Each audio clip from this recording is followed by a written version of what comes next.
Me recuerdo de algo que conversamos en otro momento y que me gustaría volver a traer a colación. Una idea que tú tenías de que los pueblos que nos han colonizado antes que todo a través de las palabras. Claro, claro, porque la palabra tiene que ver con el pensamiento. Entonces todo comienza en la palabra, somos habitados por la palabra, habitamos en la palabra. Y las visiones de mundo son eso. Los idiomas determinan también la manera como vemos la naturaleza. Todos los seres humanos somos una dualidad porque el universo es una dualidad, porque la Tierra es una dualidad, aunque la Tierra sea fundamentalmente femenina. ¿Podrías desarrollar un poco más esa idea? Porque en Occidente está la idea de que la unidad es uno. Y en el Sí, mundo mapuche la unidad es par, es sí, dual. es dual, claro. ¿Podrías ilustrarnos un Sí. poquito en eso, en esa cosmovisión? Lo puedo hacer leyendo una parte inicial de La vida es una nube azul, que es un libro de memoria que editó la editorial de la Frontera, que también me ayudó a, a escribirla en la medida que me sostuvieron para que ocupara ese tiempo, porque como decía Neruda, seré poeta, pero no tanto. Tengo una familia que espera que yo cumpla con ellos. Bueno, voy a leer tres páginas de este.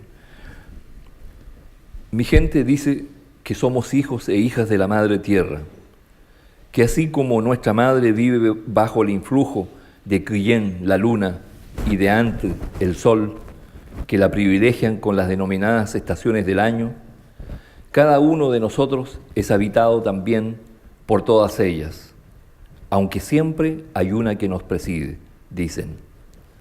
Así, cuando una persona se caracteriza por su solemnidad, se dice que está presidida por la luna de los brotes fríos, el invierno. Si una persona es alegre, está presidida por la luna del verdor, la primavera. Si es apasionada, está presidida por la luna de los frutos abundantes, el verano. Si su actitud frecuente es de nostalgia, se dice que está presidida por la luna de los brotes cenicientos, el otoño. Hoy, cuando empiezo a ordenar estos apuntes, que como sueños han entrado a habitar mis pensamientos y giran, ruedan en la conversación que se hace cada día más intensa y tal vez más profunda entre mi espíritu y mi corazón. En su amanecer, la causalidad me despertó con el sonido del viento que ha golpeado mi ventana y la ha vuelto mustia, ocre, color de despedida. Llegó la luna de los brotes cenicientos, me está diciendo. Ayer, después del mediodía, en el otoño que me preside, mi interior exterior, el sonido del aún caudaloso río Ayipén, que está al norte de nuestra comunidad, vino a adormecerse entre las ramas del notro, de los guayes y castaños. Y en el antiguo bosque que bordea nuestra casa azul, por todas partes anda ensoñándose el río. Cuando sucede esto, es señal de que vendrá la lluvia, se sigue diciendo nuestra gente, y así lo comprendemos y constatamos todos. Llueve, llovizna, amarillea el viento en la memoria de mi niñez y de mi ancianidad, la condición dual que nos rige en la totalidad de nuestra existencia. Y yo, Filmonien, biodiversidad, la totalidad sin exclusión, la integridad sin fragmentación de la vida, nos está diciendo la sabiduría de nuestras ancianas y de nuestros ancianos. ¿Recuerdas que somos apenas una pequeña parte del universo, abrazados por la dualidad de su energía a la que nos abrazamos? Porque somos hermanos y hermanas de las estrellas y de la brisna del más grande y del más pequeño ser vivo, aún no nombrado, que nos mira en todo instante desde lo aparentemente invisible y que nos nombra y nos pide que lo nombremos para por fin mirarse y mirarnos cara a cara desde las flores del jardín que son nuestros pensamientos. Por eso nos seguiremos diciendo, los insectos cumplen su función, nada está de más en este mundo, el universo es una dualidad, lo positivo no existe sin lo negativo, la tierra no pertenece a la gente, mapuche significa gente de la tierra. Mas hay también aquellos seres vivos que estaban y desaparecieron, y esos que apenas asoman desde sus estaciones para recordarnos que la palabra añoranza nos acecha desde la acción depredadora de unos pocos que acometen a nuestra tierra con su codicia y egoísmo, parapetados en la debilidad de nuestra defensa de la naturaleza. Frente a esa realidad triste, nos preguntamos, ¿qué fue de los pudúes, de las tornasoladas cantaurias, de las pequeñas serpientes, de las diversas ranas y del michay? ¿Qué ha sido del saúco que con sus flores blancas y sus bayas azul negruzco retrocede lentamente hacia las sombras? ¿Y de los coleópteros que con su azul acuatizaban sobre el refulgir de los esteros?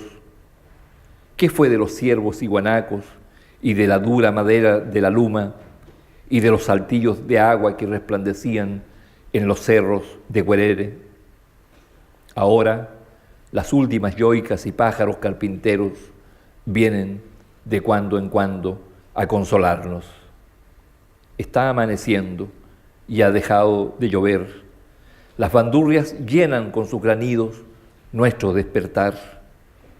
En el oriente las nubes blancas se transforman en arreboles de la mañana, en esperado fulgor de la imaginación. Después, la luz del optimismo hace suya la tarea de mostrarnos otra vez el cielo azul y el sol que se ocupa de animar la palidez de nuestra luna llena, amada madre luna, que parece avergonzada por no haber alcanzado a esconder la desnudez de su fertilidad. Bajo los ramales de los castaños y del nogal se van quedando las huellas del otoño. Caen, vuelan las hojas que parecen pájaros que remontan hacia abajo. Poco a poco se irá borrando también la luna de los brotes cenicientos.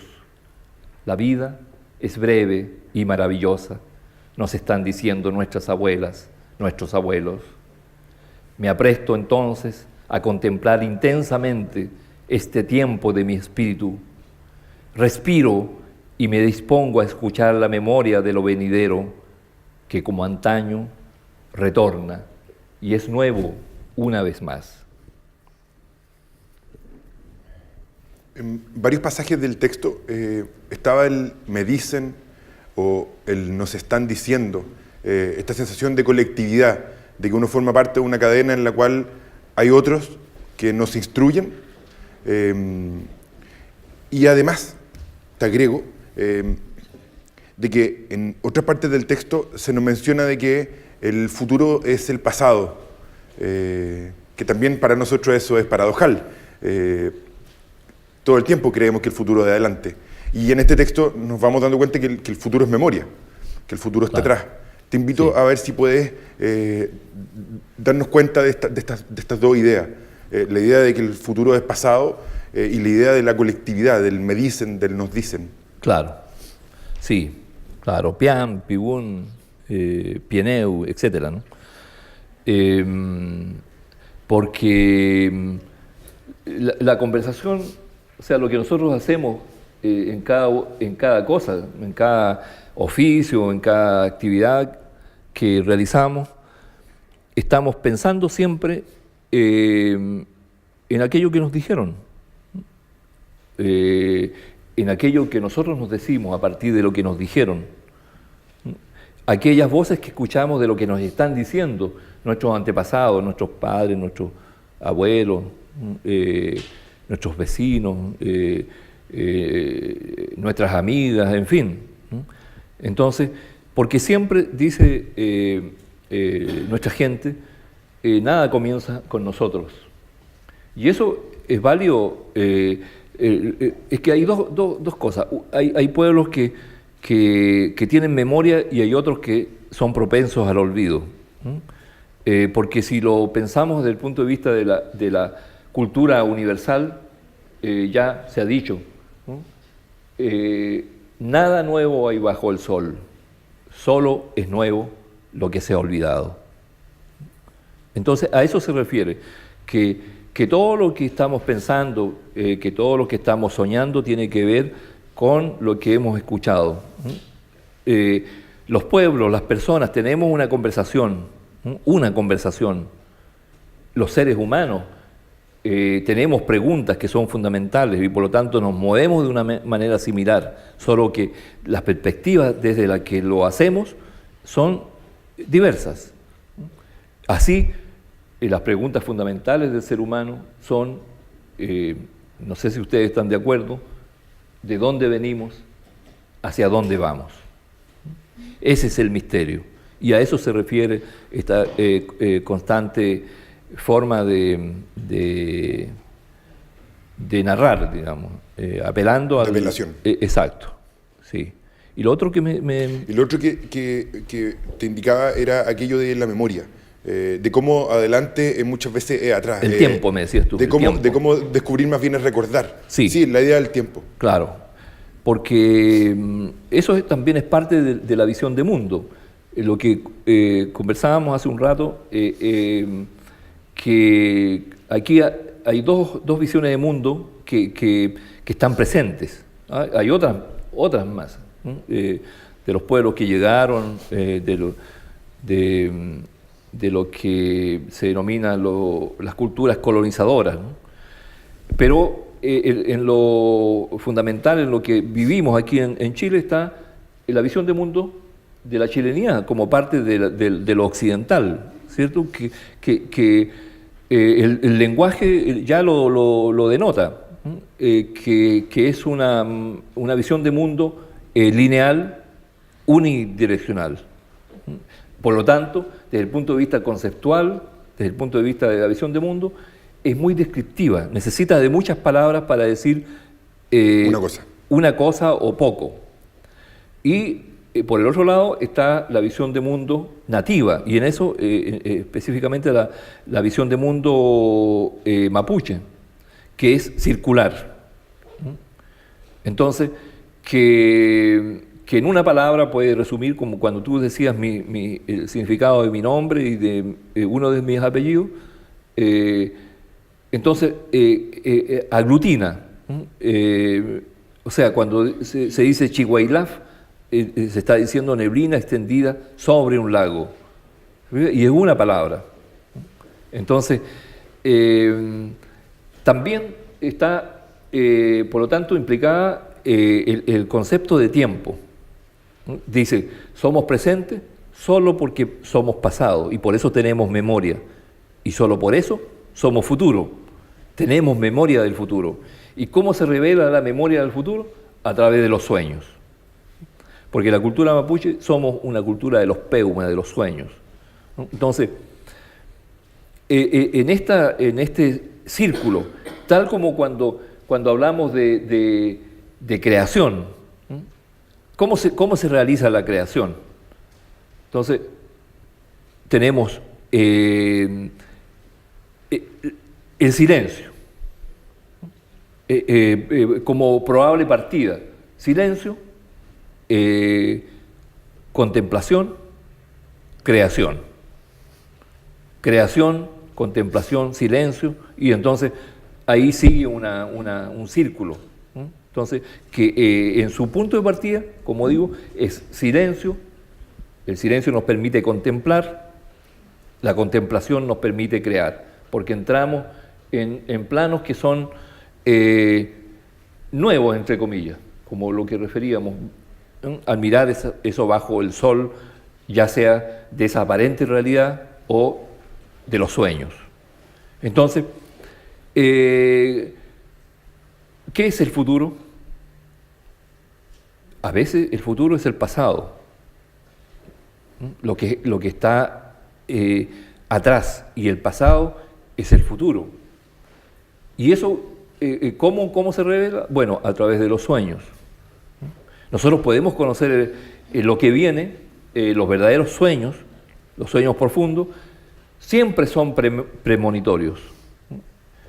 Y en la cultura nuestra, ¿cómo diríamos, se intenta develar aquello? Constantemente, todos los días. La primera pregunta, cuando se reúne la familia a tomar el desayuno, de manera explícita o implícita, siempre está, es peumaimi, peumatuimi, ¿soñaste? ¿Qué soñaste? Y entonces comienza la conversación. Y la familia aporta con la posible interpretación que tiene ese sueño, que alguien revela. Y entonces aparece nuevamente ese concepto del tiempo que no sabemos, incluso cuando lo que deseamos, hoy día, ¿qué es lo que deseamos? Deseamos un futuro que ya vemos cómo va, con un concepto de desarrollo contra la naturaleza, o deseamos el pasado como futuro, días que estén con la naturaleza, progresando, desarrollándose con la naturaleza. Entonces, ahí tenemos la constatación de una forma también de deseo, como el sueño como deseo. Tú vives en una casa azul.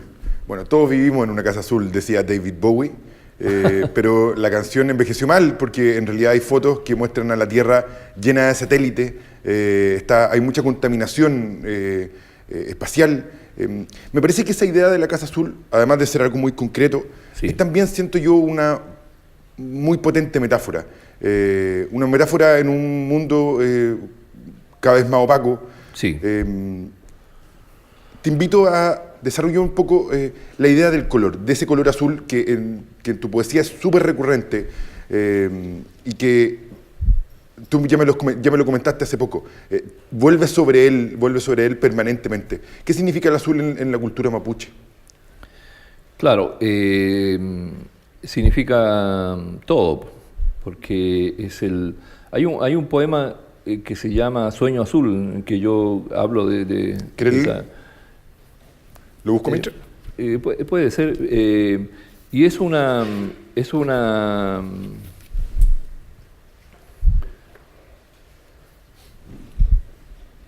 no sé, es un poco extenso. Yo tal vez hay otro poema que siempre refiero, que tiene que ver con el azul. Creo que resumen de mejor manera esa idea, porque el espíritu es energía, todos sabemos, ¿cierto? Energía. Por eso también el concepto de salud, ¿no? ¿Qué es salud? Que esté bien el objeto que es el cuerpo, la casa transitoria que es habitada por esa energía. O la preocupación primera tendría que ser la energía que es la vida, ¿no? Porque esa es verdaderamente la vida, ¿no? Luego se va la energía de su casa transitoria y la casa se transforma en alimento de la madre tierra, ¿no? Que siempre nos regala todo lo que necesitamos para vivir, pero también nos toma poco a poco para su alimento. Y así todos seremos agua, aire, fuego, verdor, ¿no? Entonces, esa es una realidad irrefutable, ¿no? Entonces también el misterio, y por eso los pueblos en general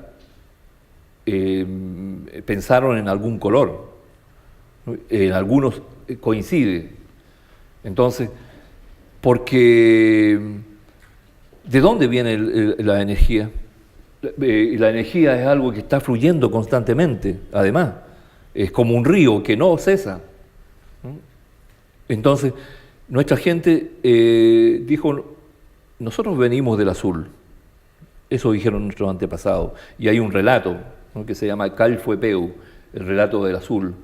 Entonces, dicen, venimos, nuestra energía vino y sigue viniendo desde el oriente, desde donde se levanta el sol. Incluso lo sitúa nuestra gente en un momento muy específico, que es cuando termina la noche y comienza el día antes que aparezcan los rayos del sol. Entonces, que si uno tiene la posibilidad de verlo sobre la cordillera como lo vemos nosotros allá, puede ver que es un azul profundo, casi recordando cuando uno conoce ese mar de Varadero en Cuba, es muy semejante. Se me va en este momento el nombre exacto de ese azul. Entonces, y esa es la energía que nos habita, por lo tanto, la vida nuestra es azul. Entonces, y eso se intentó representarlo. Y en nuestro país, aquí, no había nada que pintar azul, pero sí existía, como existe todavía, el añil, ¿cierto? Esta tintura que tiñe muy, muy negro, es tan negro que llega a ser azul. Entonces, por eso las vestimentas tradicionales nuestras eran, y siguen siendo todavía de alguna manera, negras. Decían, porque el negro resguarda al azul, porque está dentro del negro está el azul y se revela. Y una de las muestras físicas, porque así como las visiones de mundo tienen mucho que ver con la física cuántica, una explicación de ese azul es cuando nosotros con nuestros cabellos negros, que están negros hasta avanzada edad, nos ponemos al sol como cualquier cabello negro y de pronto estamos un buen rato al sol y se empieza a poner azul, ¿cierto? Entonces, esa era una constatación física, ¿no?, de la existencia del azul dentro del negro. Pero cuando comenzó la idea, la posibilidad de aplicar esa idea en la realidad, llegaron las tinturas y todo comenzó a ser azul. Y las casas nuestras comenzaron a ser azules, exterior e interiormente. Nuestros cementerios, si ustedes alguna vez van a nuestras comunidades, son fundamentalmente azules, desde el celeste hasta el azul más profundo. El oriente es hacia donde nos disponemos. Nosotros nos disponemos hacia el azul, preferencialmente porque hay un cuadrante de positividad entre el oriente y el sur, pero lo ideal es, por ejemplo, dormir con la cabeza puesta hacia el azul, siendo el sueño el momento de máxima indefensión del ser humano. Entonces, necesitamos que esté fluyendo desde nuestra cabeza hacia el cuerpo esa energía azul. La puerta que más se usa también idealmente es que se abra hacia el azul, porque uno abre la puerta, dice nuestras mayores, y entonces recibe un influjo de energía fresca, azul. Así también cuando la persona ya su espíritu ha salido del cuerpo, entonces se pone la cabeza hacia el poniente, hacia el lado contrario. En este caso, el lado positivo sería el oriente, el lado negativo el poniente, a propósito de esta dualidad. Y entonces, porque es un recordatorio también para el cuerpo, o sea, para el espíritu, para decirle que su cuerpo ya no le sirve, porque uno se acostumbra, pues. Es como un niño, uno siempre un niño y también un anciano, como decía. ¿Y qué pasa? Yo creo que la mayoría de ustedes ha tenido la experiencia, como yo, de pronto sentir nostalgia por la casa de la infancia. Y quieren volver a ella, reconstruirla, ver una fotografía, y si existe, ojalá ir, aunque sea una vez al año, a ver esa casa. Entonces, lo mismo hace el espíritu. Entonces, quiere volver a su cuerpo. Entonces, la manera de decirle que ya no le sirve y debe continuar hacia el poniente para completar el círculo de regreso al punto de inicio, hacia el oriente. Entonces, hay toda una visión de mundo implicada en el azul. Entonces, por eso yo conscientemente he intentado marcar esos dos conceptos, el azul y el sueño, los peuma, porque como decía al comienzo y no completé la idea en esta forma de hablar circular que te comentaba también, que uno de pronto dice, parece que se le fue la idea, pero no. Nosotros siempre estamos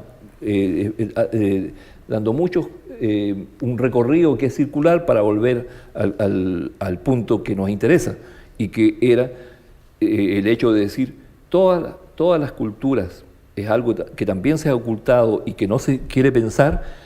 No hay ninguna cultura, ningún color, ¿no?, que uno no ha escogido, porque cada cual nace en el lugar y la visión de mundo que le ha tocado, y uno tiene que aprender a amar aquello que le ha tocado, dice. Y para amarlo, la única posibilidad es conocer aquello que le ha tocado.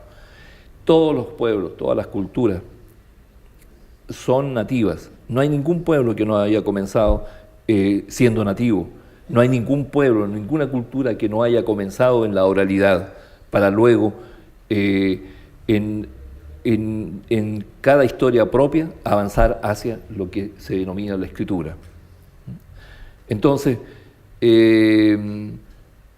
hay ejemplos. Yo he tenido vivencias también de coincidencias con el azul que son muy, muy hermosas, ¿no? Dejo solamente mencionado el hecho que a mí me impactó mucho cuando hace hartos años atrás me invitaron como jurado del premio Casa de las Américas, que es el premio literario más antiguo, ¿no?, en este continente. Entonces, nos dieron un paseo por La Habana Vieja. No sé si alguien conoce Cuba, ¿no?, La Habana, ¿cierto? Y La Habana Vieja es azul, ¿no?, celeste a los distintos azules. Entonces, yo pregunté por qué era esto. Entonces, fue muy hermoso, no puedo dejar de referirlo, ¿no?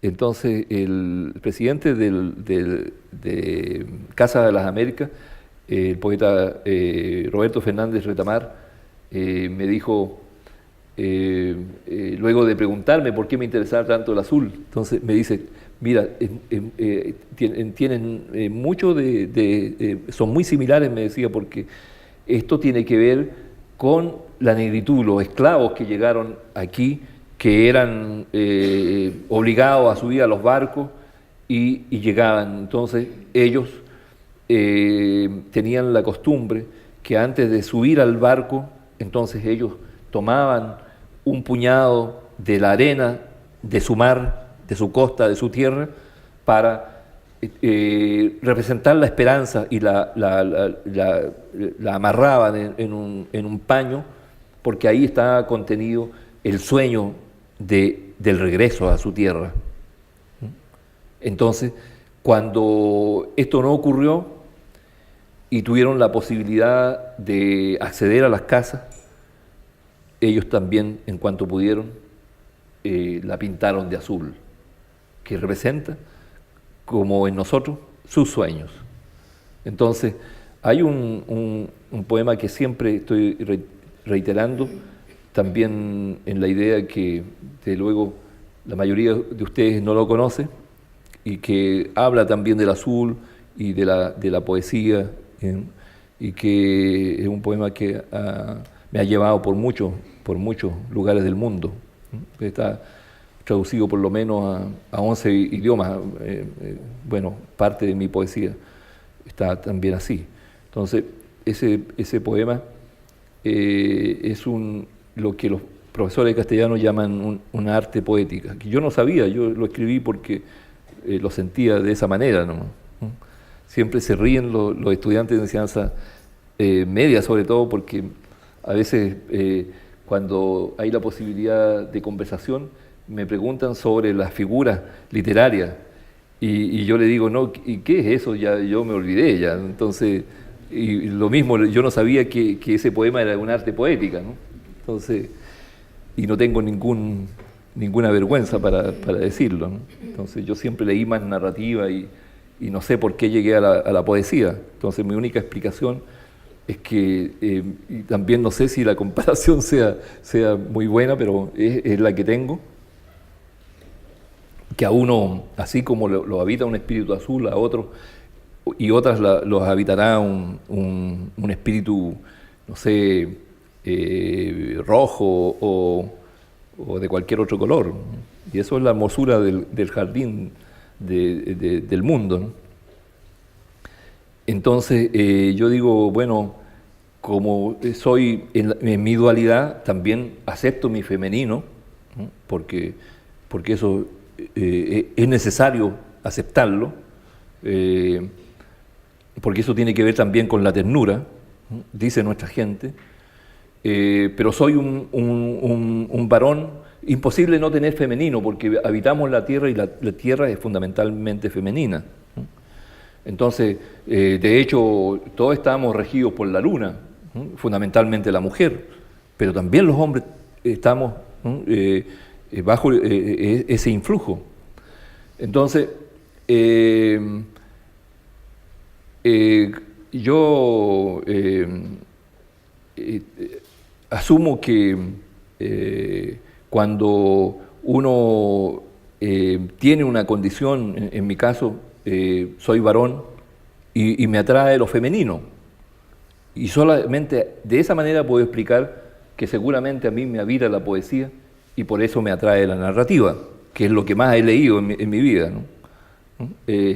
Y lo he disfrutado, por ejemplo, este libro, lo he disfrutado entre comillas, también me dolió mucho, me dolió intensamente porque lo terminé justo en un momento en que mi madre año pasado falleció y ella era mi lectora principal. Ella leía y releía y de pronto yo la encontraba leyendo mis poemas, mis artículos, y ella a veces me hacía recomendaciones, me decía, mira, ¿por qué dices esto aquí? Y me daba luces. Y que este libro ella no lo alcanzara a leer, me dolió mucho. Entonces, vuelvo a este poema que es una arte poética, dicen, en la que yo hablo de la palabra poética, ¿no? que es la búsqueda simplemente de lo mejor que habita en nosotros, como en la dualidad que somos, ¿no? Hay que amar también la negatividad, dice nuestra gente, porque es quien nos recuerda sobre qué tenemos que levantarnos, ¿no? ¿Dónde están nuestras palabras más positivas? Y entonces escribí ese poema que se llama La llave que nadie ha perdido, que es la palabra poética, que todas la tenemos, que a veces la ocultamos, que a veces no nos escuchamos ni a nosotros mismos. No queremos escuchar esa palabra poética porque también significa que tenemos que redoblar nuestros esfuerzos, nuevas formas de avanzar en esa positividad. Entonces, ese poema dice, la poesía no sirve para nada, me dicen, y en el bosque los árboles se acarician con sus raíces azules y agitan sus ramas el aire, saludando con pájaros la cruz del sur.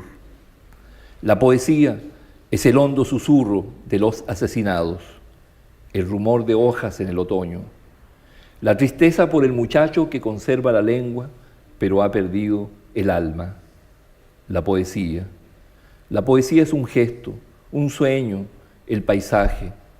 Tus ojos y mis ojos, muchacha, oídos, corazón, la misma música. Y no digo más, porque nadie encontrará la llave que nadie ha perdido. Y poesía es el canto de mis antepasados, el día de invierno que arde y apaga esta melancolía tan personal. Canple mi yaumen, ñamluin che gmayagun, kiñam chumñechi rume pelon tuam taimi, frutakura kalil inaeneu, hueluta wiñón ka yungei tamirayen, ñuque, Chewamaita ñipu wegel.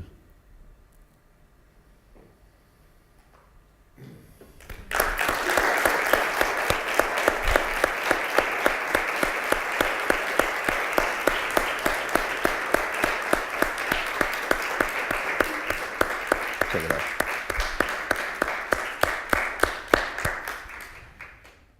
Y llegamos así al final de esta edición. Los dejamos invitados a conectar a un próximo capítulo de Conversatorios Culturales.